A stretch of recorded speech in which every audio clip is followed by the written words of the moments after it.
Welcome, listener, to podcast 34. Except you're now a viewer.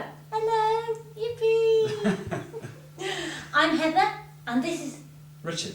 And we are sat on the Wiggly sofa. The Wiggly sofa, indeed. Big day today, Rich. Very big day today. We're off to the Hay Festival, the largest literary festival in the world, in actual fact. The Woodstock of the Mind, I heard Al Gore call it on Monday. He stole that off Bill Clinton. He did. Anyway. Yeah, so we're going to go, well, our event's at 2:30, we're going to have a festival event, and we're going to be talking about our book called Bringing a Garden to Life. So we'll see you there.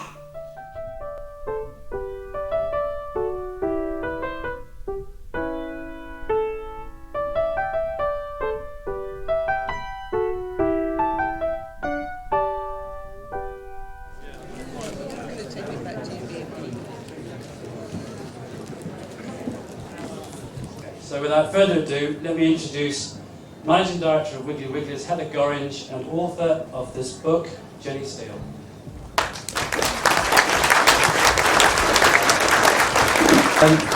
The garden here that you guys built the week before last, when in the torrential rain, and you were absolutely blasted in mud, weren't you? But it's come out really well, it's fantastic now.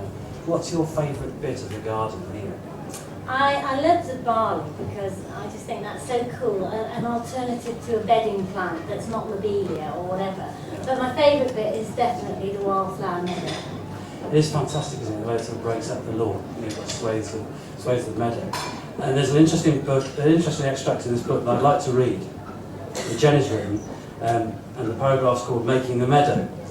And it starts, a certain amount of preparation is necessary for wildflower meadow is to be really successful. Wildflowers growing in grassy places will always look amazing and attract huge quantities of wildlife. Just imagine field scabious and knapweed on a grassy roadside.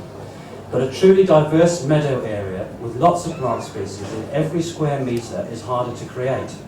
Indeed, we cannot make a wildflower meadow, we can only recreate an approximation of this wonderful habitat. In the wild, meadows have evolved over many hundreds of years, with annual intervention by man and beast, hay cropping, grazing and poaching by the animals' hooves.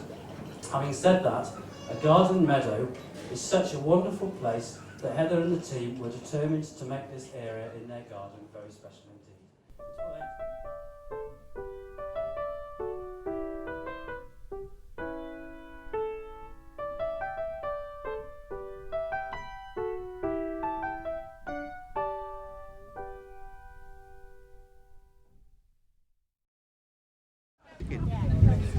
Try it.